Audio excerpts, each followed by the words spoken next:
Assalamu alaikum. This is Susanna and this is the show all about Kholamela Adda with Susanna.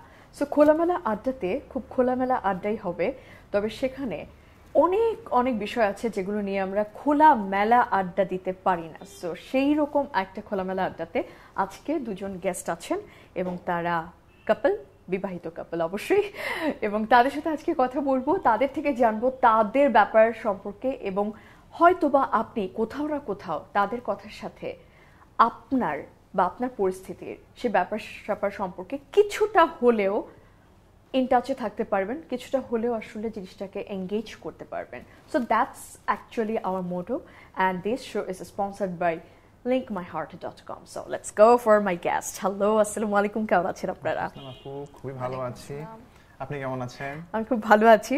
আগেই বলে রাখি দর্শক, ওরা আমার জুনিয়র বিওপিয়ান, তার মানে আমরা তিনজনই হচ্ছে বিওপিয়ান।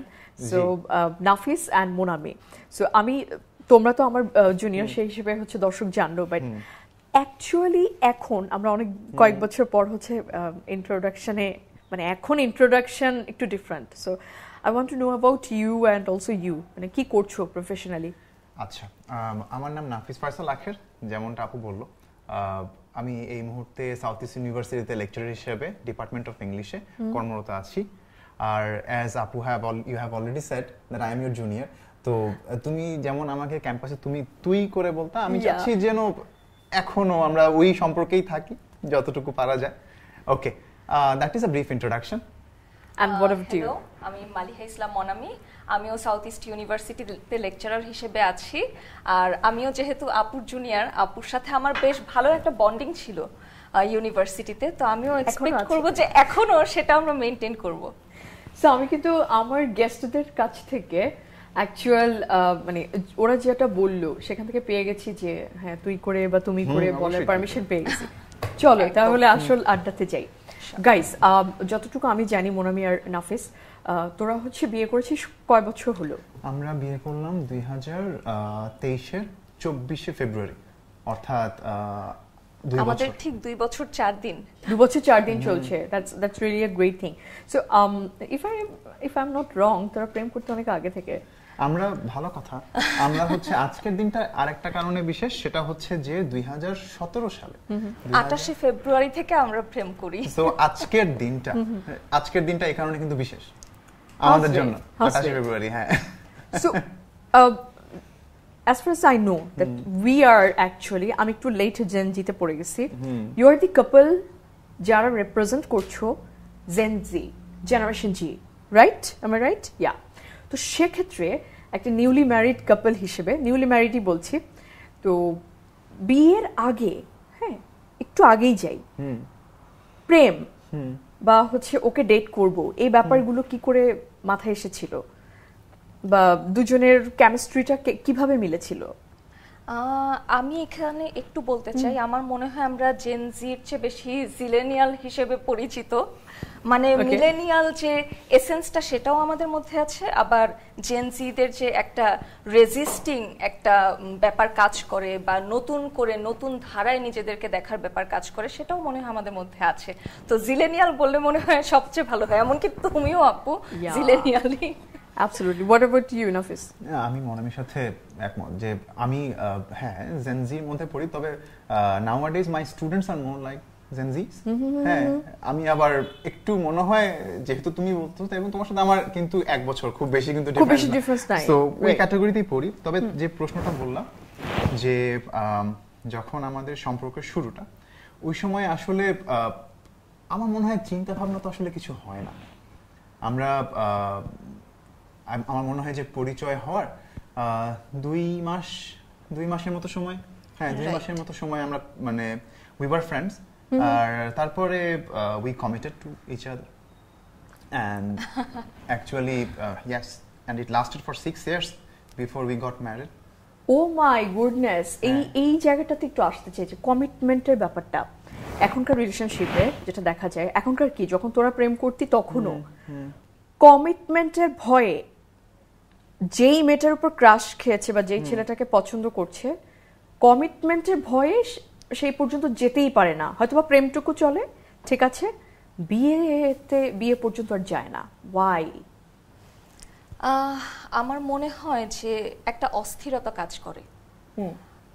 অনেক বেশি আমরা সেলফ সেন্ট্রিক হয়ে গেছি, ইন্ডিভিজুয়ালিটি প্র্যাকটিস করতে গিয়ে সেলফ সেন্ট্রিক হয়ে গেছি, যে আমি যা চাই এর থেকে একটুও যদি এক চুলো যদি অন্যদিকে আমার পার্টনার চলে বা আমি তার মধ্যে সামান্যতম আমার বিপরীত কিছু পাই, ওটা আমি অ্যাকসেপ্ট করব না। অর্থাৎ ব্যাপারটা শুরু হয়েছিল হয়তো ইন্ডিভিজুয়ালিজম থেকে, যে ঠিক আছে আমরা প্রত্যেকে আলাদা, আমার প্রত্যেকের চয়েস থাকবে, প্রেফারেন্স থাকবে, পার্সোনাল ফ্রিডম থাকবে, কিন্তু সেটা চর্চা করতে গিয়ে আমার মনে হয় কোনো একটা জায়গাতে আমরা একটু মিস করে ফেলেছি।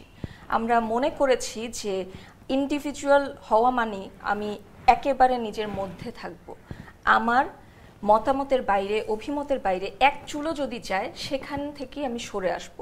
তো সম্পর্কের ব্যাপারেও এই ব্যাপারটা খুব কাজ করে, যে আচ্ছা ও দেখতে হয়তো ভালো, ও আমার ক্রাশ হয়তোবা, কিন্তু ও হয়তোবা জীবনে এমন কিছু চাচ্ছে যেটার সাথে আমার আপাতত আমার মতামতটা ওরকম মিলছে না, বা আমি কমিটেড হলে ভবিষ্যতে হয়তো তার সাথে আমার একটা জিনিস না মিলতে পারে, তখন আমার মধ্যে আরেকটা অপশন চলে আসলে তাকে আমি যদি একসেপ্ট করতে না পারি বা ওখানে একটু এক্সপ্লোর করতে না পারি, তখন তো দেখা গেল যে আমার লাইফটা আটকে গেছে। সো এই চিন্তাগুলো থেকে মানুষ অনেক বেশি সেলফ সেন্ট্রিক হয়ে যাচ্ছে।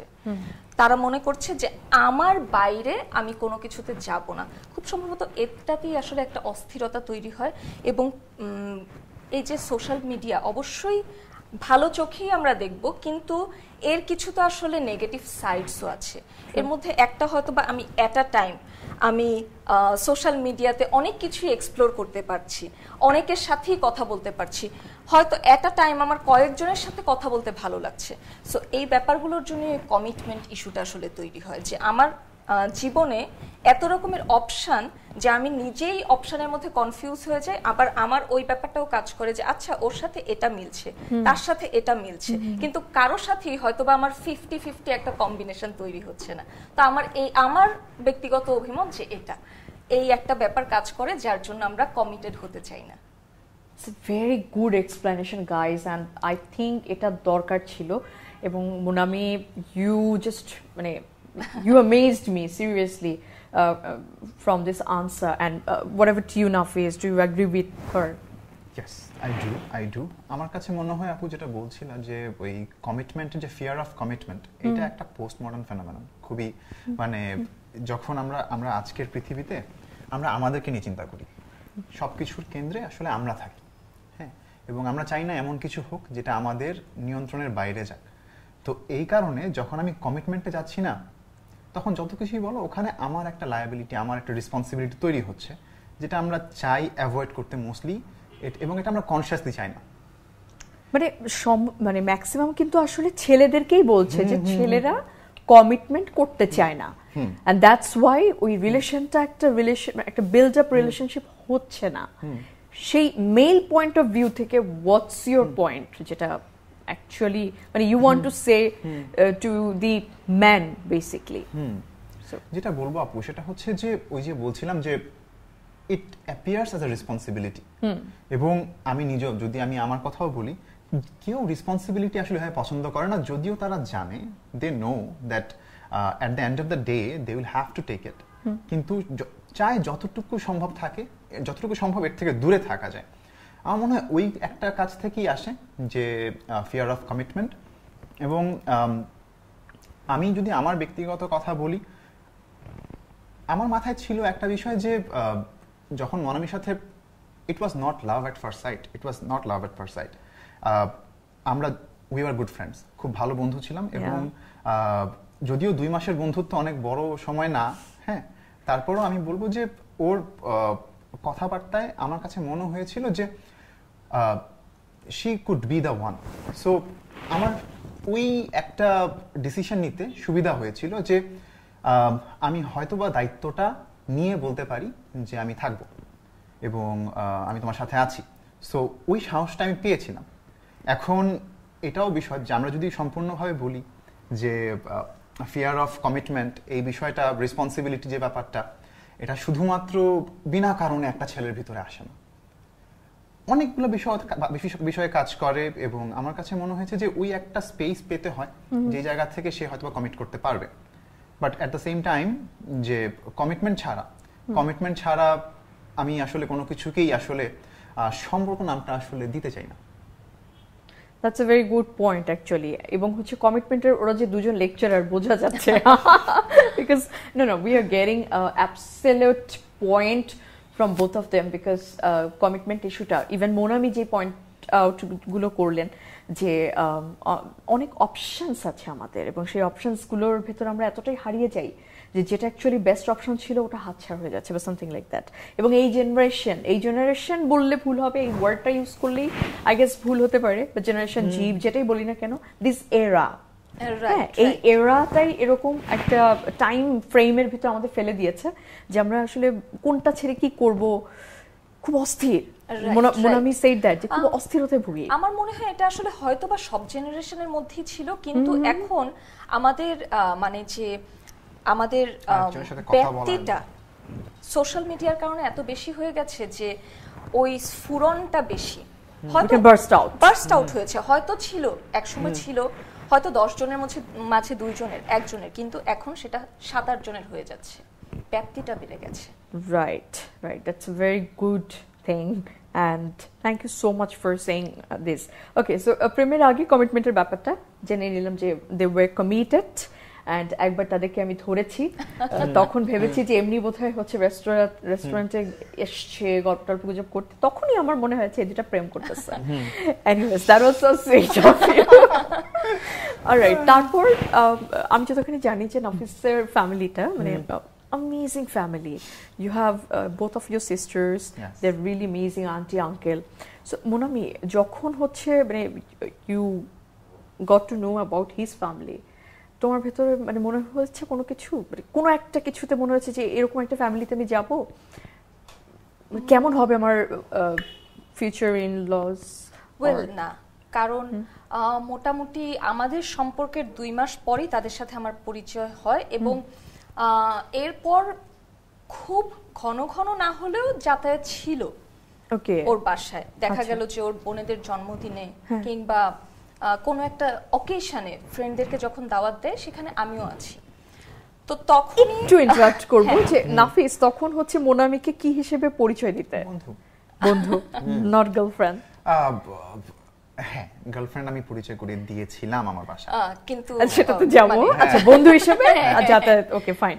কিন্তু ওই পাশ থেকে গার্লফ্রেন্ড আবার কেমন শব্দ, বন্ধু বলো। অলরাইট, আচ্ছা, তো যেটা আমি দেখেছিলাম যে আমার বর্তমান যে ইনলস আছেন, আমার ফাদার ইনল মাদার ইনল, তাদের 2 জনকেই আমার মনে হয়েছে যে তাদের মধ্যে ওই কনজারভেটিভ নেচারটা নেই। সত্যি কথা বলতে যেটা বেশিরভাগ ওয়ার্কিং উমেনের এখনকার চ্যালেঞ্জ থাকে যে সারা দিন খাটাখাটনির পরেও আমার হয়তো বাড়িতে গিয়ে আবারও কাজটা করতে হচ্ছে। এই চ্যালেঞ্জটা আমার মনে হয় যদি একটা সাপোর্টিভ ইনলস থাকে কিংবা ফ্যামিলি থাকে অনেকখানি কমে যায়। আলহামদুলিল্লাহ সেটা আমি পেয়েছি। ফর এক্সাম্পল, প্রতিদিন সকালবেলা আমার শাশুড়ি আমাকে জিজ্ঞেস করে দুপুরে এসে কি খাবে, মা আজকে তো দুপুরে আসবো না, রাতে আসবো, আচ্ছা কি খাবে। তো এই সাপোর্টটা বিয়ের আগেই পেয়েছি, এবং যখন দেখেছি যে না তাদের মধ্যে ওই ধ্যান ধারণাটা নেই যে ছেলের বউ করে আনছি সার্টেন একটা ক্যাটাগরিতে তাকে ফেলবো, তখন আমার মনে হয়েছে যে না, আমার পছন্দের মানুষকে নিয়ে পরবর্তীতে বিয়ে করতে গিয়ে আমার খুব বেশি ফাইট করতে হবে না, অনেক স্ট্রাগল করতে হবে না, কারণ ওপাশ থেকেও আমি একটা সাপোর্ট পাচ্ছি। তো আমার মনে হয় যে না, এটা খুবই ভালো একটা ইন্টারাকশন ছিল শুরু থেকেই। So I don't know, please don't get me wrong. I mean, এই এরার মানুষগুলো আমরা কি খুব বেশি ক্যালকুলেটিভ, মানে অনেক ক্যালকুলেশন করে এন্ড দেন হচ্ছে বিয়ের দিকে এগুচ্ছি?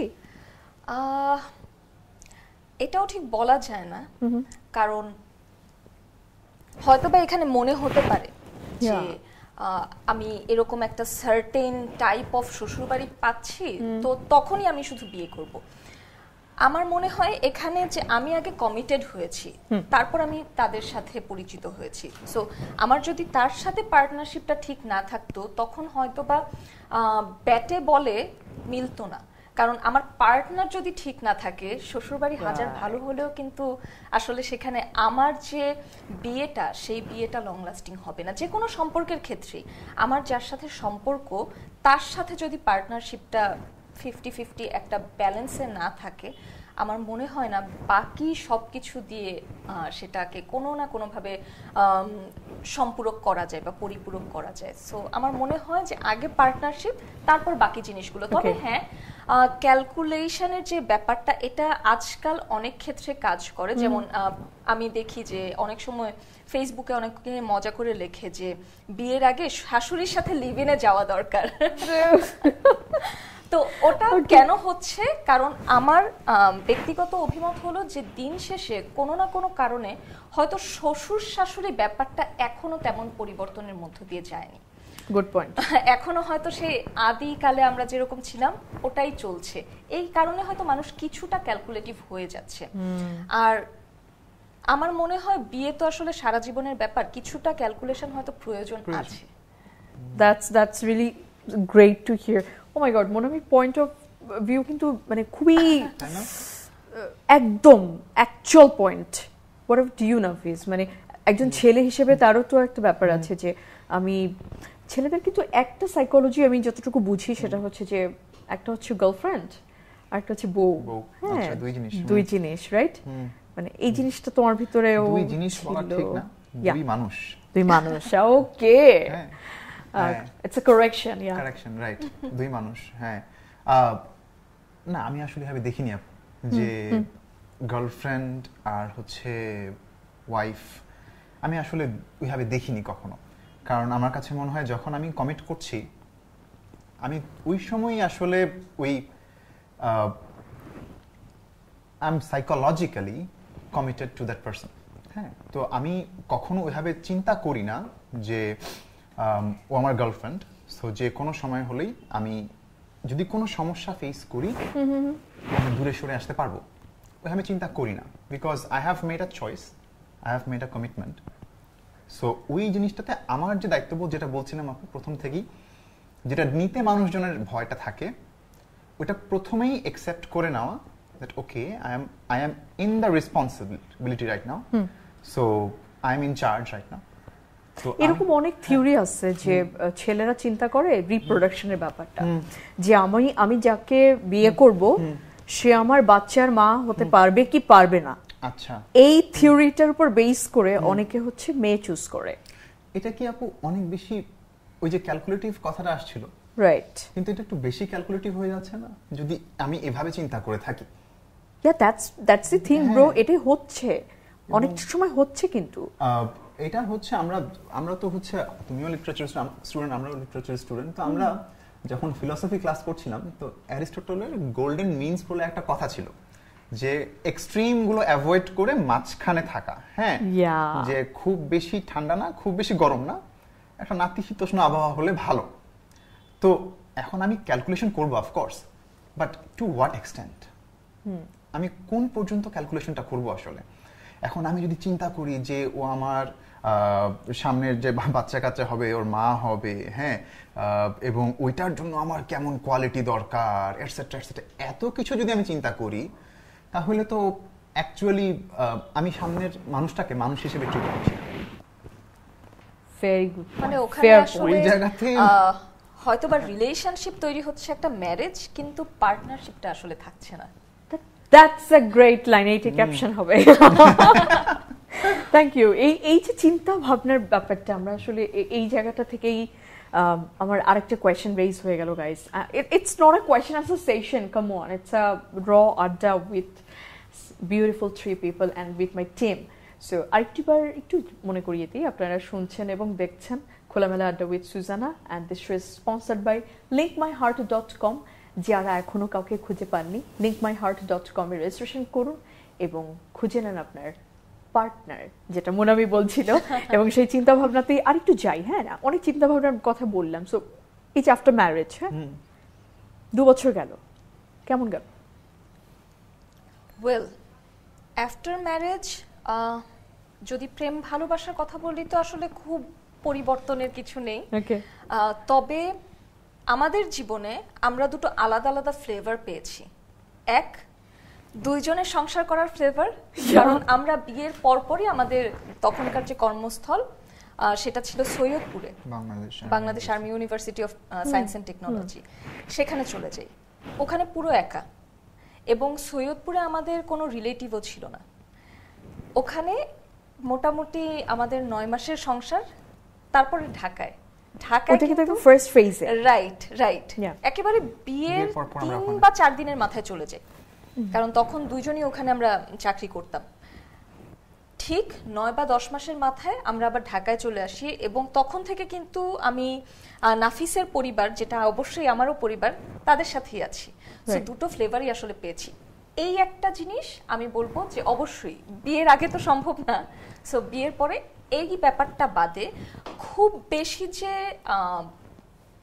ডিফারেন্স কোনো কিছুতে দেখেছি তেমন না। তবে হ্যাঁ, বিয়ের আগে তো একজন আরেকজনের পরিবার সম্পর্কে ততটাও জানতে পারবে না যতটা একসাথে থাকার মাধ্যমে জানা যাবে।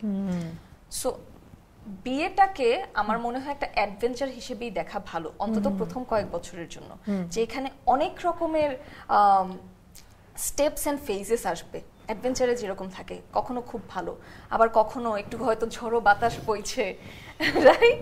সো আমার মনে হয় ওই ফেজগুলোতে যেতে যেতে যদি পজিটিভ একটা মাইন্ডসেটে আমরা যাই, তাহলে খুবই ভালো একটা অ্যাডভেঞ্চার, এবং দিন শেষে বাকি যে সদস্য আছে, ফ্যামিলি মেম্বার্স, তাদের সাথেও আস্তে আস্তে ডেভেলপ হয় এবং স্ট্রেংথেন করে। That's a very good point. এখানে আরেকটা কোয়েশ্চেন রেজ হয়ে গেল, কেন জানি আমার কাছে মনে হচ্ছে যে আমি তোদেরকে হচ্ছে প্রচুর পরিমাণে ফেসবুকে দেখি, যখনই দেখি তখন হচ্ছে ফুল ফ্যামিলি নিয়ে হচ্ছে গেট টুগেদার, ডিনার, মানে এটা সেটা ওটা, ঘুরতে যাচ্ছিস কক্সবাজার বা সামওয়্যার বাহিরে। That's really sweet, but let me ask you a question. I mean, মাঝে মাঝে মনে হয় না, মনের কাছে জিজ্ঞেস করবো যে ওকে, আমি শুধু আমার হাজব্যান্ডকে নিয়ে হচ্ছে মুভিটা দেখতে যাব, কোনো ননদ ননাস চাই না, এই জায়গাতে দ্যাটস ইউর মি টাইম, মানে থাকে না যে হাজব্যান্ডের সাথে ওই মি টাইমটা। এই জায়গাতে আমি ক্রেডিট দিব আমার মেছো ভাবিকে, বুবুনি ডাকি।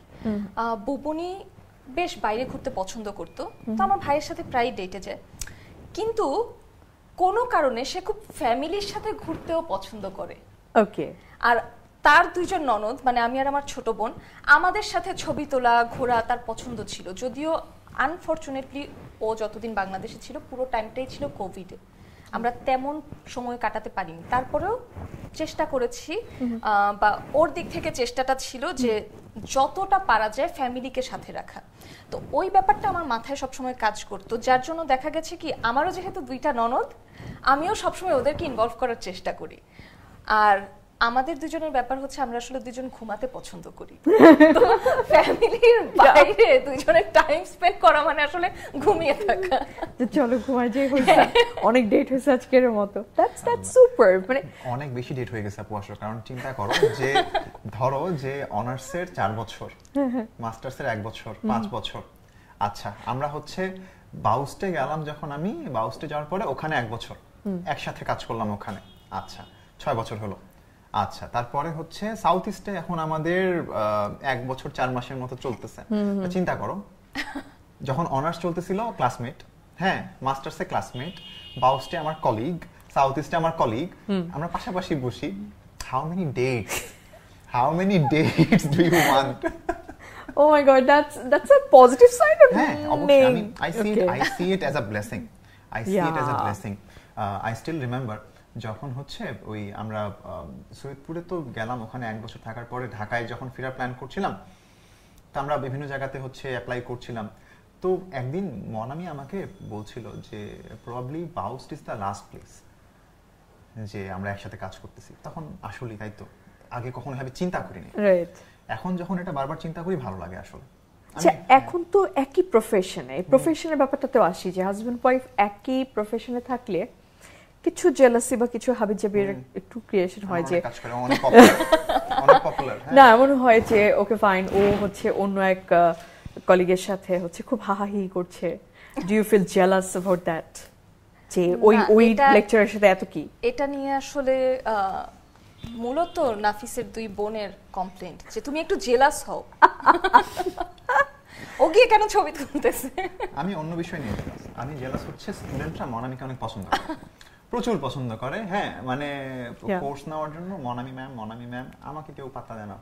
না, ব্যাপারটা আসলে এরকম না। ওই যে নাফিস হচ্ছে কাইন্ড অফ একটু হাম্বল ব্র্যাগিং করছে। আচ্ছা যে আচ্ছা আমি এরকম না, কিন্তু আমিও আসলে পপুলার, আমার একটু প্রশংসা করো। স্ট্র্যাটেজিস প্ল্যানিং ছিল এদের। Anyways it's being really nice. So এই যে একদমই বলা যায় যে এই এরার একটা কাপল, হ্যাঁ, বা এই জেনারেশনের ওকে ফাইন ইউজ করলাম জেনজি একটা হচ্ছে কাপল আমরা পেয়ে গেছি। সো তোমরা যেরকম ডিসিশন নিয়ে নিচ্ছো যে বিয়ে করে ফেলবা, একটা প্ল্যান মানে থাকে না মাথার ভিতরে, একটা ফিউচার প্ল্যানও তো আছে, রাইট? রাইট। সো ওই যে ক্যালকুলেশন, সেই জিনিসটাই কিন্তু আবার চলে আসে যে বিয়ের পরের ক্যালকুলেশন তাহলে কি, হ্যাঁ, বিয়ের পরের প্ল্যানিংটা তাহলে কি? এই যে এতগুলো বছর মানে বেশ ডেটিং, বিয়ে, তারপর একই সাথে কাজ করা, যদি what about the after the 5 years or 10 years, like এমন যদি হয় মোনামি হয়তো কানাডার কোনো একটা ইউনিভার্সিটিতে হচ্ছে ইংলিশ পড়াচ্ছে, আর তুমি হচ্ছে ওরে কোথায় পাঠাবো বুঝতেছি না, সো লং ডিস্টেন্স রিলেশনশিপ হতে পারে বা হোয়াট এভার ইট ইজ, এটা হতে পারে, দ্যাটস ফাইন। বাট তোমাদের মানে একটা তো প্ল্যান আছে, প্ল্যানটা কি, ফিউচার প্ল্যানটা কি, গোলটা কি? বা এটা এই জন্য জিজ্ঞেস করছি যারা একদমই নতুন বিয়ে টিয়ে করতে চাচ্ছে তাদের কেমন হওয়া উচিত। আমার কিন্তু অনেক বড় একটা প্রশ্ন করেছে। একটা হচ্ছে তোমাদের নিজেদের প্ল্যান কি, একটা হচ্ছে যারা হচ্ছে এখনই বিয়ে শাদী করছে তাদের কেমন আসলে ফিউচার প্ল্যানটা হওয়া উচিত। আসলে আপু ব্যাপারটা হচ্ছে কি যে যখন আমরা আমাদের কথা বলছি, তো এখন প্রত্যেকটা মানুষ তো ডিফারেন্ট ব্যাকগ্রাউন্ড থেকে আসছে এবং ডিফারেন্ট সিচুয়েশন থেকে আসছে। আমাদের দিক থেকে অনেকটুকু মানে সবকিছুই ফেভারে ছিল, আমাদের তেমন খুব একটা স্ট্রাগল হয় নাই। আর এখন যে প্রফেশনে আমরা আছি, টু বি ভেরি অনেস্ট, আমরা প্রথম থেকে কিন্তু এইভাবে চিন্তা করিনি যে আমরা টিচিংয়ে যাব, ইয়ে করব। অনেক শুরুর দিকে আমার কাছে মনে হতো it's out of my league. আমি ঠিক অন্য একটা কারণে ভালো পড়া মানে প্রথম থেকে চাচ্ছিলাম যে সিজিপিএটা মেইনটেইন হোক, বাইরে করতে যাব, এটা মাথায় ছিল। কিন্তু শিক্ষক হব এটা আমি I fell in love with English, with my discipline in my second or third year. ওই সময় এরপরে আস্তে আস্তে সিদ্ধান্ত নেওয়া। মনামিরও আমার মনে হয় একই রকম ব্যাপার ছিল। টিচিং প্রফেশনটাই মানে না, টিচিং এর ইচ্ছাটা আসলে অনেক পরে হয়েছে, অন্যান্য অনেক জায়গায় এক্সপ্লোর করার পর। হ্যাঁ, আমার কাছে মনে হচ্ছে যে টিচিং এ আসলে প্রচুর ফ্লেক্সিবিলিটি পাওয়া যাচ্ছে, সো এই কারণে, এবং মানে লাইফের মতো বাঁচা যাচ্ছে আর কি, ওই কারণে আমরা জয়েন করলাম। তো তার আগ পর্যন্ত কিন্তু আসলে যেহেতু আমাদের প্ল্যান আগে থেকে টিচিং এ ছিল না, তা আমরা চিন্তা যখন as we committed very early, তো এরপরে যেটা হয়েছে আপু সেটা হচ্ছে যে আমাদের প্ল্যানটাও না যে একটা চেঞ্জ, একটা শিফটের মধ্যে দিয়ে যে এসেছে, ওইটাও আলোচনার মাধ্যমে এসেছে আসলে, যে এটা করলে কেমন হয়, এটা করলে কেমন হয়, না আলোচনা করতে পেরেছিলাম। কিন্তু এখন আবার যেটা আমি যে কারণে আগে বলে নিলাম যে এক একজন মানুষের সিচুয়েশন, ব্যাকগ্রাউন্ড ডিফারেন্ট থাকে, সো এটা আসলে এভাবেও আসলে ইয়ে করা ঠিক না যে সবার একটা রিলেশনশিপে যাওয়ার পরে তখন আপনি নেগোশিয়েট করবেন। You can't do it, you can't actually afford it always. সবসময় এটা অ্যাফোর্ড করা যায় না। উই আর ব্লেসড, ওই সময় আমরা এটা অ্যাফোর্ড করতে পেরেছিলাম because we were very early. আমরা ওই সময় বয়স কম ছিল, আমাদের সেকেন্ড ইয়ার থার্ড ইয়ারে পড়তাম, এখনো বয়স কম, তো তখন আমরা আলোচনা করে ওটা সিদ্ধান্ত নিতে পেরেছিলাম। তো এই কারণে এখন একটা লাইনে আছি। আর ভবিষ্যতে প্ল্যানিং যেহেতু এখন একসাথে আছি আপু, তো প্ল্যানিং এখন এখানেই থাকা, পিএইচডি করার ইচ্ছা আছে। পিএইচডি করতে হলে যখন জীবন যেখানে, সেই অনুযায়ী মানে নিজেকে অ্যাডাপ্টেবিলিটির ভিতর দিয়ে নিয়ে যাওয়া আর কি। আচ্ছা, মোনামিকে যদি জিজ্ঞেস করি যে হ্যাঁ তোমার তো একটা ইন্ডিভিজুয়াল ড্রিম আছে, এটা কি জানে নাফিস? ওয়েল, আমাদের ইন্ডিভিজুয়াল ড্রিম মেবি আমাদের mutual dream. Mutual dream, okay fine, that's great. তার মানে হচ্ছে মিউচুয়াল হয়ে গেছে, থ্যাংক গড। আচ্ছা, এখন আসি হচ্ছে সেই যেই ড্রিমটা, সেটা ফুলফিল করার জন্য অনেক চ্যালেঞ্জেস আসবে সামনে, তাই না? তো এটা নিয়ে আগামী মানে থাকে না যে আগামী 5 বছরের ভিতরে এটা করে ফেলবো ওটা করে ফেলবো, কেমন করে এগুচ্ছ? আসলে এই জায়গাটাতে নাফিসের কথা ধরেই আমি আগাতে চাই। ও একটা শব্দ বললো, অ্যাডাপ্টেবিলিটি, রাইট? আমরা নিজেদের ব্যাপারে খুব সচেতন থাকি। আচ্ছা, এখন আমি এরকম আছি, এই কাজটা করছি, কখনো যদি ভালো মনে না হয়, কখনো যদি পরিবর্তনের একটা ইচ্ছা আসে, আকাঙ্ক্ষা আসে, আমি তখন সেটার সাথে নিজেকে আবার অ্যাডপ্ট করে নিব। তো আমার মনে চাইলো আমি বনে বাজারে ঘুরে বেড়াবো, আমার পার্টনারের তখন মনে হচ্ছে যে না আমি আমার চাকরি গোছাবো। আবার আমার পার্টনারের মনে হচ্ছে আমি একটু এখন মিউজিক নিয়ে কাজ করতে চাই। আমার মনে হলো না, আমি ওই জায়গাতে কাজ করতে চাচ্ছি না, আমি এখন ফটোগ্রাফি করতে চাচ্ছি, আমি দেশের বাইরে যাব একটা ডিগ্রি নিতে। এরকম মানুষের বিভিন্ন আকাঙ্ক্ষা থাকে। ওই জায়গাতে আমার মনে হয় একটু অ্যাডপ্ট করা আমরা যদি শিখে নেই যে এখন আমরা একসাথে আছি, এখন আমাদের দুইজনের ইন্টারেস্টটা একই জিনিসে, ভবিষ্যতে আমার যেমন চেঞ্জ হতে পারে আমার পার্টনারেরও হতে পারে, তখন যেন আমাদের পার্টনারশিপটা সেই কি না হয়ে যায়, তখন যেন দুইজন দুইজনকে সম্মান করতে জানি, এবং ওই কমিউনিকেশন ইজ কি, ওই কিটা যেন তখন আমরা আনলক করতে, নতুন একটা যে জগৎ আমাদের সামনে চলে আসলো, একটা পসিবিলিটি চলে আসলো, দুইজনের যে কোনো জনের জন্যই হতে পারে, সেটা যেন আমরা না আটকাই, ওই কিটা যেন তখন কাজে লাগাই ভালোভাবে। কমিউনিকেশনের মাধ্যমে একটা লং ডিস্টেন্স রিলেশনশিপকেও এগিয়ে নেওয়া যায়। আমি একটু আগে বলছিলাম আমার মেছো ভাবির কথা, এখানে বলবো আমার বড় ভাই ভাবির কথা। ওনারা দুইজনই যেহেতু ডিফেন্সে আছেন, দুইজনের অলমোস্ট এই পর্যন্ত 3 থেকে 4 বার লং ডিস্টেন্স রিলেশনশিপ মেনটেন করতে হয়েছে। সো তাদের ক্ষেত্রে আমি দেখেছি যে তারা যখন একজন মিশনে ছিলেন, আরেকজন তখন প্রেগনেন্ট। এবার বাচ্চাটা যখন কিছুটা বড় হলো, আমার ভাই চলে এসেছে, আমার ভাবির তখন যেতে হচ্ছে। তো এখন কিন্তু আমার ভাই বাচ্চাদের দায়িত্ব নিয়েছে। এই জায়গাতে ওপেন থাকতে হবে। আমার পার্টনার কিছু একটা চাইছে, আমি তাকে আটকাতে পারি না, আমার সম্মান করতে হবে। আবার আমি কিছু একটা চাইছি, আমার পার্টনারের থেকে যদি সেই সম্মানটা চাই যে আমার পার্টনার সেটার সাথে নিজেকে খাপ খাইয়ে নিবে, তাহলে কমিউনিকেট করতে হবে প্রপার ওয়েতে। সো এই অ্যাডাপ্টেবিলিটির ব্যাপারটা রিলেশনশিপেও রাখতে হবে, যে শুধু লং ডিস্টেন্সের ব্যাপারে না, প্রফেশন চুজ করার ক্ষেত্রে আমি জীবনে কি চাইছি, এই মুহূর্তে আমি হয়তো চাকরি বাকরি করতে চাইছি না, আমি নতুন একটা কিছুতে একটু এক্সপ্লোর করতে চাইছি, সেই যে রেসপেক্টের জায়গাটা, কমিউনিকেশনের জায়গাটা, সেটা দিয়ে দুইজনের ওই রিলেশনশিপে অ্যাডপ্ট করে নিতে হবে। সো আমি নতুন নতুন জিনিস এক্সপ্লোর করতে চাই, তার মানে আমার সম্পর্ককেও নতুন নতুন জিনিস এক্সপ্লোর করার স্বাধীনতাটা আমার দিতে হবে। Very good point. অ্যান্ড এই অ্যাডাপ্টেবিলিটি এই ওয়ার্ডটার সাথে কিন্তু মোনামি এবং নাফিস আমার মনে হয় যে দুজনেই হচ্ছে কি অ্যাডমিট করবে, সেটা হচ্ছে ফাইন্যান্স একটা বিশাল ব্যাপার। ফাইন্যান্স একটা বিশাল ব্যাপার।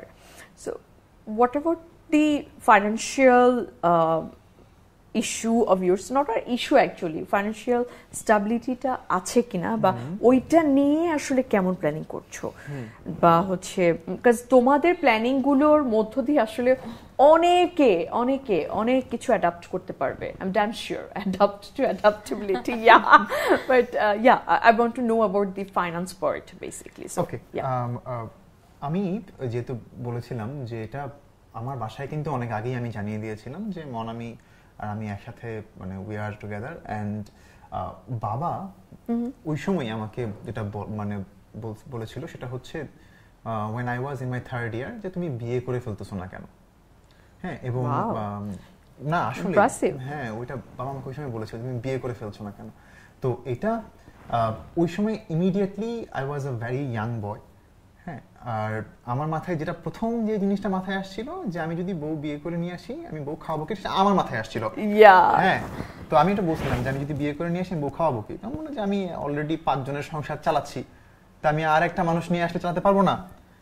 তো এই একটা আমি পেয়েছিলাম, বাট তারপরও I could not set myself free from the social fear and people's judgement, যে আমি যদি বউ বিয়ে করে নিয়ে আসি আমার বাবা হয়তো আমাকে ওই সাপোর্টটা দিবে, বাট কিন্তু আমার আত্মীয় স্বজনেরা হোক, আমার বন্ধু বান্ধবেরা হোক, বা সমাজের মানুষজন হোক, ওরা আমাকে কথা শোনাবে যে নাফিস তো মানে যেইভাবে যেই জিনিসগুলো যে কথাবার্তাগুলো হয় বলে দাও খোলামেলা আড্ডা। না থাকুক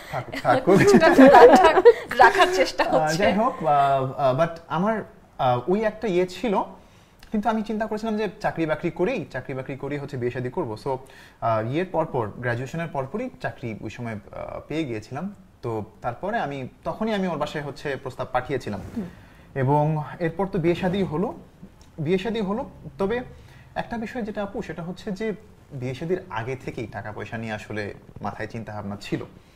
কারণ ওই সময় যখন আমরা মাস্টার্সের স্টুডেন্ট, তা আমাদের হাত খরচের জন্যই বলো আর যে কারণেই বলো, আমাকে বাবা ওই সময় মাসে 4000 টাকা পকেট মানি দিত। ওকে, হ্যাঁ, 4000 টাকা পকেট মানি মাসে দিত 2020-21 4000 টাকা। তো 4000 টাকা এখন দেখা যায় যে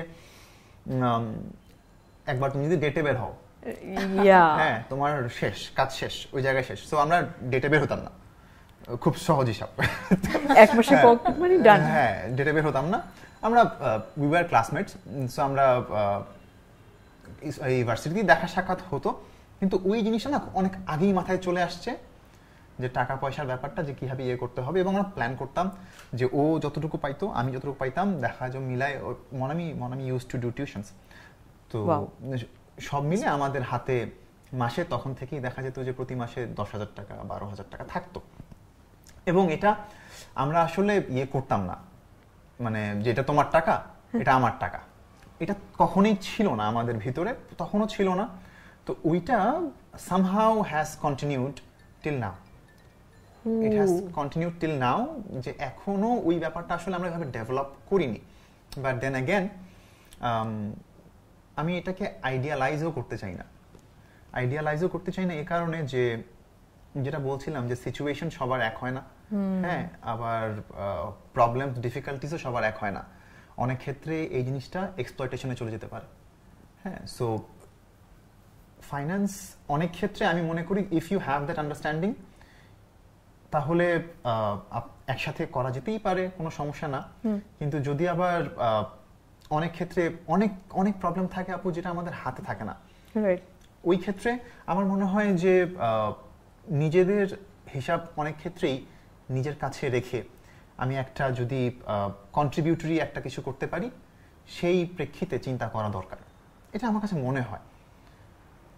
wow, it's a great answer from Nafis, যে ওরা কিন্তু মানে অনেক আগে থেকেই এই যে একটা এক্সাম্পল দিল, এত লাইফ লিভিং একটা এক্সাম্পল ছিল যে দুজনের টাকা মিক্সড করে তারপর হচ্ছে ডেটে যেত না, ডেটে টাকা বাঁচিয়ে রাখতেন, ওইটা হচ্ছে জমাচ্ছে। That's so sweet, actually that's really sweet. But মোনামির কাছে আমার একটা প্রশ্ন থাকবে যে মানে কখনো কিরকম মনে হয়েছে যে না এটা তো আমার টাকা, মানে বউ হওয়ার পরে এটা আমার টাকা, আমার টাকাটা আমার ফ্যামিলির কাছে যাবে? Monami, what I am saying that generally কিন্তু যেটা হয় যে মেয়েটা বিয়ে করার পরে, হ্যাঁ, মেয়েটা বিয়ের আগে যেই অ্যামাউন্টটা, অনেকেই কিন্তু অনেক মেয়েরাই হচ্ছে তার নিজ ফ্যামিলিকে মানে মা বাবাকে কন্ট্রিবিউট করতো।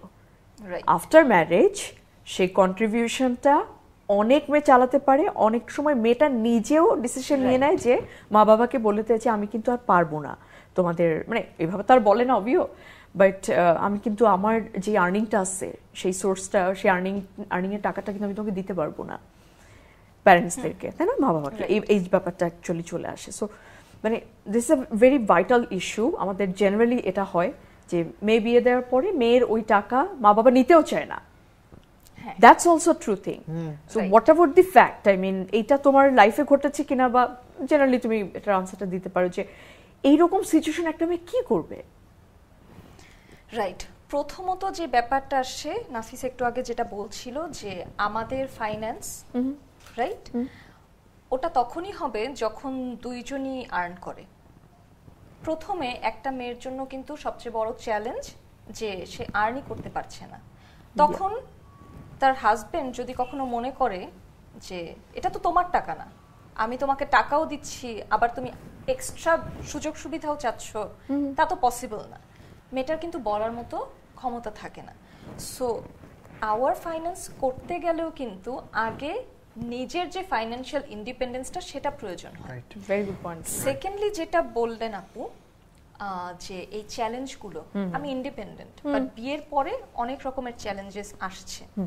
আমার মনে হয় এসব ক্ষেত্রে আমাদের জেনারেশনের একটু দায়িত্ব আছে। সেই দায়িত্বটা কি? আমি মনে করি যে প্রতিটা মেয়ের বিয়ের আগে বাবা মার সাথে, এমনকি তার পার্টনারের সাথে যে তার হাজবেন্ড হবে, তার শ্বশুর বাড়িতেও এটা ওয়েল কমিউনিকেট করা যে আমি আমার টাকাটা দিয়ে কি করতে চাই, এবং আমি বিয়ে হয়ে যাওয়া মানে তোমাদের পর হয়ে গেলাম না। তোমরা যদি ছেলের সংসার থেকে টাকা নিতে পারছো, সেখানেও তো একজন মেয়ে তোমাদের পুত্রবধূ, রাইট? সো আমি যখন আরেক সংসারে চলে গেছি, আমি পুত্রবধূ হয়েছি, তার মানে কি আমি আর তোমাদের মেয়ে নেই? তার মানে তোমাদের পুত্রবধূ কি আর কারো মেয়ে নেই? সো মেয়েদের আমার মনে হয় এই জায়গাটাতে একটু ভোকাল হওয়া উচিত যে তোমার ছেলের সংসার থেকে যদি নিতে পারো, মেয়ে আমি তোমারও সন্তান, আমার থেকেও তুমি নিতে পারবে। আর শ্বশুর বাড়িতেও কিংবা পার্টনারকেও এটা ওয়েল কমিউনিকেট করা যে আমি ইন্ডিপেন্ডেন্ট হয়েছি, তার পিছনে আমার বাবা মার অনেক বড় একটা রোল আছে, আমার পরিবারের রোল আছে। আমি কখনো সেই ঋণ পরিশোধ করতে পারবো না, কিন্তু আমি আমার নিজের ভালো লাগার জন্য কাজটা করতে চাই। আমি তাদেরকে যদি প্রোভাইড করি, সেটা সম্পূর্ণ আমার ভালো লাগা থেকে, আমার কৃতজ্ঞতা বোধ থেকে। আমি তাদের কোনো ঋণ পরিশোধ করছি না। আবার আমি আমার শ্বশুর বাড়ি বা আমার স্বামীকে বঞ্চিত তো করছি না। এমন তো না যে আমি সবকিছু দিয়ে দিচ্ছি এবং এই পাশে আমি আমার কোনো রকমের ভালোবাসা, আমার কোনো সম্মান, আমার কোনো শ্রদ্ধা আমি দিচ্ছি না। সো সবকিছুই আসলে ট্রানজ্যাকশনাল হতে হবে, শুধু টাকা পয়সার ব্যাপার না। রাইট? সো এই ব্যাপারটা যে ফেস করিনি এরকম না। আমার মা প্রায় বলে যে তুমি কেন দিবে? তখন আমি বলি আচ্ছা, তোমার ছেলে যে দিচ্ছে, তখন কি তোমার ছেলের বউয়ের মন খারাপ হবে না যে শুধু ওই দিচ্ছে? কেন? তার তো মেয়েও আছে, সেই মেয়ে কেন দিবে না? তোমার যদি মনে হয় যে মেয়ের জামাই পছন্দ করবে কিনা বা মেয়ের জামাইয়ের কাছে ছোট হব কিনা, তাহলে তুমি কি পুত্রবধূর কাছে ছোট হবে না? সো এই ব্যাপারটা কিন্তু আমার বলতে হবে, কারণ যদি পুত্রবধূ বলে অন্যভাবে নেওয়ার সুযোগ থাকে, যত কিছুই হোক। আমি আমার নিজের বাবা মা বলি, তাদেরকে বলবো না যে তাদের মধ্যে এই ব্যাপারটা কাজ করবে না। সো সেখানে কিন্তু আমারই বলতে হবে। ছেলেও যদি বলে, তখন মনে হবে আরে আমার ছেলে তো দায়িত্ব নিতে চাচ্ছে না, যেহেতু আমরা প্যাট্রিয়ার্কাল সোসাইটিতে থাকি এবং আমরা মনে করি যে ছেলেটারই দায়িত্ব। সো এই জায়গাটাতে প্রতিটা মেয়ের এগিয়ে আসতে হবে। প্রথমত ওয়েল কমিউনিকেট করবে যে আমি কি করতে চাচ্ছি আমার টাকাটা দিয়ে। আমি যদি চাই ফাইন্যান্সটা মিউচুয়ালি দেখবো হাজবেন্ডের সাথে, সেটাও জানিয়ে দেয়া। আমি যদি সেখান থেকে আলাদা কিছু করতে চাই, সেটাও জানিয়ে দেয়া। এবং এই যে স্ট্যান্সটা আমার মনে হয় বিয়ের আগেই ক্লিয়ার হওয়া, সো দ্যাট বিয়ের পর প্রবলেমগুলো আসলে যেন আমার স্ট্যান্সে আমি থাকতে পারি। তখন যেন হুট করে যে না আমি তো এরকমটা করব ভেবেছিলাম, হুট করে একটা শক দেওয়ারও দরকার নেই পার্টনারকে। সো আগে থেকেই যদি আমরা এইসব ব্যাপারে ক্লিয়ার থাকি, আমার মনে হয় প্রবলেমটা অনেকখানি সলভ হয়ে যায়। That's a superb answer from Monami, and I think এটা সবাই রিলেট করতে পারবে। এবং আমি জানি না, আমার কাছে মনে হচ্ছে যে প্রশ্নটা করা গুরুত্বপূর্ণ ছিল। What about you, Nafis? মানে এরকম কিন্তু অনেক ছেলেরা আছেন, I mean with due respect, husbands, even you know, হয়তোবা আমি আমার আশেপাশেও দেখেছি যে এই সিম্পল এই ব্যাপারটার জন্য সারা জীবন ঝগড়াঝাটি। হ্যাঁ, কেন তুমি তোমার মা বাবাকে টাকা দিচ্ছ? কেন হচ্ছে তুমি ফ্যামিলি দেখো না? তুমি বাচ্চা মেয়ে, আমার মেয়েকে দেখো না? মেয়ের ফিস আমাকে প্রতি মাসে কেন দিতে হবে? কাম অন, ছেলেরা মানে it's a mental torture, isn't it? Of course আপু। এবং ওই যে যেটা মনে আমি বারবার স্ট্রেস করে বলছিল, সেটা হচ্ছে কমিউনিকেশন। যে আপনি কি মনে করছেন সেটা আপনার ওয়াইফকে এবং আপনার হাজব্যান্ডকে দুজনকেই জানতে হবে, এবং you will have to come to a mutual space যে এই জায়গাতে উই বোথ এগ্রি। এবং অফকোর্স ওইটা এখন অনেক ক্ষেত্রে যদি হয় যে এটা একদিনে তৈরি হয় না, আপনাকে এটা তৈরি করে নিয়ে আসতে হয়। সো আপনি হুট করে যদি বুঝেন যে আপনার পার্টনার এই বিষয়ে সে কোনোভাবেই আপনাকে সাপোর্ট করবে না, ইন দ্যাট কেস ওখানে আসলে বোঝানোটা অনেক tough and it takes a lot of patience. Yeah. So এই জিনিসটা আগে থেকেই ফিগার আউট করা, again getting back to the calculation আপু। হ্যাঁ, সো অনেক কিছু আসলে চিন্তা ভাবনা করি তো আমরা লাইফ পার্টনার ঠিক করি। এই বিষয়গুলো আমাদের মনে হয় যে আগে থেকেই আমরা বুঝতে পারি যদি আমরা কমিউনিকেশনের ভিতর দিয়ে যাই। It's a way to educate ourselves actually. Yeah. But about our partner. Okay. So বোঝা যাচ্ছে যে মানে both of them they're really understanding the partnership everything but still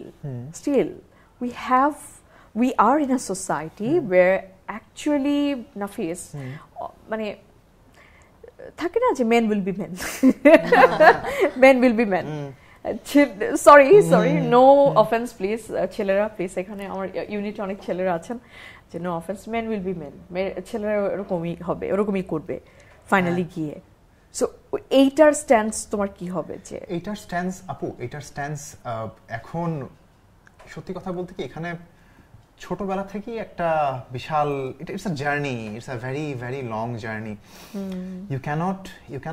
you are not a person of few days আপনি একদম তুমি ছোটবেলা থেকেই বড় হও ওইভাবে হ্যাঁ এখন বিশেষ করে ছেলেদের ক্ষেত্রে আমরা অনেক ক্ষেত্রেই ওইভাবে তৈরি হই এবং অনেক জায়গাতে আমাদের যে কম্প্যানিয়নস অর্থাৎ দ্য কোম্পানি উই কিপ এই কোম্পানি অনেক বড় একটা ফ্যাক্টর যে কাদের সাথে চলাফেরা করছো তাদের চিন্তা ভাবনা আসলে কেমন এবং সেটা তোমার লাইফে কতটুকু মানে ইয়ে করে যেমন অনেক ক্ষেত্রে wives earning more than husband's এটা একটা দ্যাটস অ্যান ইস্যু এবং এই ইস্যুটা বিশাল বড় issue when you are in a circle যেই সার্কেলে এই জিনিসটা নিয়ে খোটা দেওয়ার মানুষ থাকবে হ্যাঁ সো ওই যে বললাম কোম্পানি থেকে শুরু করে একটা মানুষ বড় হয় কিভাবে এই জিনিসটা and there comes education actually ওই জায়গাতেই আমাদেরকে আমি নিজেও শিক্ষক সো আমি জানি যে একটা বাচ্চা যখন বড় হচ্ছে তার মাথায় কি দিচ্ছি আমি সেটা খুবই গুরুত্বপূর্ণ আমি ওর ব্যাপারটা বুঝবোই না আমি ওর জিনিসটা রেসপেক্টই করবো না সো আসলে আমার তো বিয়ে শাদী করা দরকার ছিল না বিয়ে শাদী করার যেই সকল ফ্যাসিলিটিসের কারণে একটা মানুষ বিয়ে করে সেই সকল ফ্যাসিলিটিস বিয়ে শাদী ছাড়াও করা যায় সো ভাই তোমার if you are looking for marriage তাহলে তোমার বুঝতে হবে যে তুমি আসলে বিয়ে করছো কি কারণে আমার বয়স হবে যখন বয়স হবে একটা মানুষ আমার পাশে থাকবে হ্যাঁ ইটস অ্যাকচুয়াল আ ভিশন আপনি দীর্ঘদিনের কথা চিন্তা করে বিয়ে শাদী করেন এখন আপনি যদি just if you are just bringing another person you are just bringing a slave এবং আপনি ওর কোনো কিছুই পাত্তা দিচ্ছেন না কোনো কিছুই অ্যাকচুয়ালি শুনছেন না তাহলে at the end of the day যে ইটস মিনিংলেস রাইট এই মিনিংলেসের জায়গা থেকে একটু একটা কোয়েশ্চেন রেইজ হলো যে অনেক সময় হচ্ছে মানে এত সুন্দর একটা ফ্রেন্ডশিপ সবকিছু ঠিক আছে বাট সামহাউ মনে হয় তোমাদের যে ফেক লাভ মানে ম্যারেজের ভিতর ফেক লাভ বলে কিছু আছে অফকোর্স থাকে এবং অনেক ব্যাপার কাজ করে এখানে আমরা তো এখন মানে আলোচনা যখন করছি আমরা একটা সেটিং ধরে নিচ্ছি যে খুব সুন্দর একটা বিয়ে শাদী আছে এবং একটা খুব ভালো সম্পর্ক husband wife but the truth is bitter in many ways একটা পর্যায়ে দেখা যায় যে আমরা মানুষ হিসেবে বদলে যাই যখন মানুষ হিসেবে আমরা বদলে যাই না ওই সময় আসলে যে মানুষটাকে আমি ভালোবাসি ওই মানুষও থাকে না যখন ওই মানুষ থাকে না ওই সময় আমার কাছে শুধুমাত্র দায়িত্বটা থেকে যায় আপু যে ওই যে আমি কমিট করেছিলাম একটা দায়িত্ব নিয়ে I am only left with that responsibility আর ওইটারই একটা রিফ্লেকশন হচ্ছে what you have just mention যে ফেক লাভ আমি তোমাকে বলছি যে আমি তোমাকে ভালোবাসি but you are not the same person anymore oh God এখানে একটা দারুণ ব্যাপার আছে ফেক লাভের যে ব্যাপারটা যে পারসন টু চেঞ্জের একটা ব্যাপার বা আরো অনেক কিছু আছে যেগুলো আমরা ঘুটে ঘুটে বের করার ট্রাই করবো বাট একটা ছোট্ট ব্রেক নিচ্ছি ছোট্ট ব্রেকের পর খুব তাড়াতাড়ি চলে আসছি খোলামেলা আড্ডা উইথ সুজানাতে হাই গাইস আবারও ওয়েলকাম করছি একটা ছোট্ট বিরতি নিয়েছিলাম বিরতির পর আবারও হচ্ছে নাফিস এবং মোনামি আজকে আমাদের গেস্ট এবং তরুণী যারা হচ্ছে খুব দ্রুত গতিতে বিবাহ করিয়াছেন তাদের সাথে কিন্তু খুব সুন্দর সুন্দর আড্ডা এবং খুব গুরুত্বপূর্ণ কিছু পয়েন্ট আমরা বের করতে পেরেছি যেগুলো হয়তোবা আপনারা এতক্ষণ শুনে নিশ্চয়ই অনেক বেশি পছন্দ করেছেন সো আরো কয়েকটা প্রশ্ন কেন জানি আমার ভিতরে খুচুরমুচুর করছিল খুচুরমুচুর কি শব্দ আমি জানি না বাট একটা কোয়েশ্চেন রাখতে চাই দুজনের কাছে ব্রো সেটা হচ্ছে গিয়ে যে বিয়েতে, হ্যাঁ বিয়েতে হয়তো বা তোমাদের সাথে হয়নি, কিন্তু বিয়েতে হচ্ছে অনেক বড় বড় ভুলও আছে, ভুল তো থাকবেই। সেরকম কোনো একটা পয়েন্ট অফ ভিউ তোমরা শেয়ার করতে চাও, or any sort of tips, এই ভুলগুলো করবেন না আমাদের জনসাধারণের জন্য বা সবার জন্য জেনারেলি, বা এই ভুলগুলো হচ্ছে এটা না করাই উচিত, বা এই ভুলগুলো হলে এটার সলিউশন কি, anything on your mind? Alright, সবার আগে যেটা, বিয়েতে এত বেশি খরচ আমরা করি। You said it loud, একটা লাইন যে কোটি টাকা খরচ করে বিয়ে করবেন না, টাকা খরচ করে বিয়ে করবেন না। ওকে, গো ফর ইট। তো বিয়েতে এই যে খরচটা আর যে কম্পিটিশন দিয়ে এটা রেট বাড়ছে, আমার মনে হয় যে ওখানে বিয়ে যে একটা সম্পর্ক, ওটার যে লোক দেখানো একটা পণ্য হয়ে যাচ্ছে, মানে কমোডিফাই হয়ে যাচ্ছে বিয়েটা। এটা থেকে আমার মনে হয় বের হয়ে আসার সময় হয়েছে। আমরা বলছিলাম একেবারে শুরুতে যে জেনজি, তো জেনজিরা তো আসলে ওরা একটা রেজিস্ট্যান্স নিজেদের মধ্যে তৈরি করেছে সবকিছুতেই, যে যেটা ট্র্যাডিশন বলি সেটা ভালো, এই ব্যাপারটা ওদের মধ্যে কাজ করে না। তো আমার মনে হয় যে এই যে নতুন জেনারেশনের যারা আছেন তারা হয়তো এটা একটু বুঝবেন যে অযথা খরচ বিয়েতে করে পরবর্তীতে দেখা যাচ্ছে যে সম্পর্কে আর সেই যে মধুরতা সেটা আর নাই। আমার মনে হয় এই জায়গাটা একটা পরিবর্তনের দরকার আছে। আর দ্বিতীয়ত হচ্ছে, বিয়ে তো বলা হয় যে আমাদের যে ব্রাউন ফ্যামিলিগুলো আছে এখানে দুটো পরিবারের মধ্যে বিয়ে হয়, দুটো মানুষের চেয়ে। সেক্ষেত্রে যেটা হয়, আমার কালচার, আমাদের জেলায় ওটা হয়, ওদের কি হয় জানি না, দেখা যায় কি সবসময় নিজেকে বড় করা, আমাদের ওদিকে তো এটা হয়। ওটা একটা মিউচুয়াল আন্ডারস্ট্যান্ডিং এ আসা পরিবারের পক্ষ থেকে, কারণ ছেলেমেয়েরা করছে অবশ্যই তারা একটা সম্পর্কে আসছে, কিন্তু যখনই আমরা বলছি বিয়ে দুটো পরিবারের মধ্যেও হয়, সেখানে পরিবারগুলো যেন একটু নিজেদেরকে লিবারেল করে। আর যদি দেখা যাচ্ছে যে না, লিবারেল হচ্ছে না, ছেলেমেয়েরা যারা বিয়ে করবে আমার মনে হয় তাদেরও এখানে একটু কিছুটা ভূমিকা, হ্যাঁ যদিও বিয়ের সময় প্রচুর স্ট্রেসড আউট থাকে সবাই, তারপরেও কিছুটা ভোকাল হওয়া যে না, একটু ওনাদের ব্যাপারটাও দেখো, ওনাদের পয়েন্ট অফ ভিউটাও ভালোভাবে ট্রিট করো। সো এই ব্যাপারটাও যে আমার কালচার, দিন শেষে আমরা খুব ছোট একটা দেশেই বাস করি, এখানে জেলা টু জেলা এত ডিফারেন্স নেই যে আমার কালচার আমার রাখতেই হবে, না রাখলে অনেক কিছু হয়ে যাচ্ছে। কারণ ওই দিন শেষে অতটুকু কালচার শুধু বিয়ের অনুষ্ঠান ঘিরে, বিয়ের পর কি হবে সেখানে যদি আমরা একটু ফোকাসটা ভালোভাবে করি, তাহলে আমার মনে হয় যে সম্পর্কটা খুব ভালোভাবে ডেভেলপ করে। So you pointed out the relatives. Okay, fine. Now mama khala dekhe. Anyways, okay, go for Nafis. Same question to you and bro. What about you? What's your point of view? বিয়ের প্রশ্নটা কি আবার বিয়ের ক্ষেত্রে ভুল? আচ্ছা, বিয়ের ক্ষেত্রে ধরো তুমি বিয়ে করে ফেললা, একটা ভুল হলো, হ্যাঁ, চরমতর ফলাফলটা কি? I'll go for a divorce. তাই না? হ্যাঁ। আচ্ছা, সো অ্যাকচুয়ালি আমরা যখন বিয়ে করি বা আমরা যখন বিয়ে শাদীতে যাই, হ্যাঁ, এখন আমরা এখন একসাথে আছি, হ্যাঁ, মানুষ বদলাইতে পারে, অনেক কিছুই হইতে পারে। সো আমি যেটা বলছিলাম যে চরমতর ফলাফল হচ্ছে বিচ্ছেদ, তাই তো? এখন ওইটাই হচ্ছে বিয়ের ভুলের ফলাফল। ওকে। এবং আমাদের এই জিনিসটা ঘটে কি কারণে?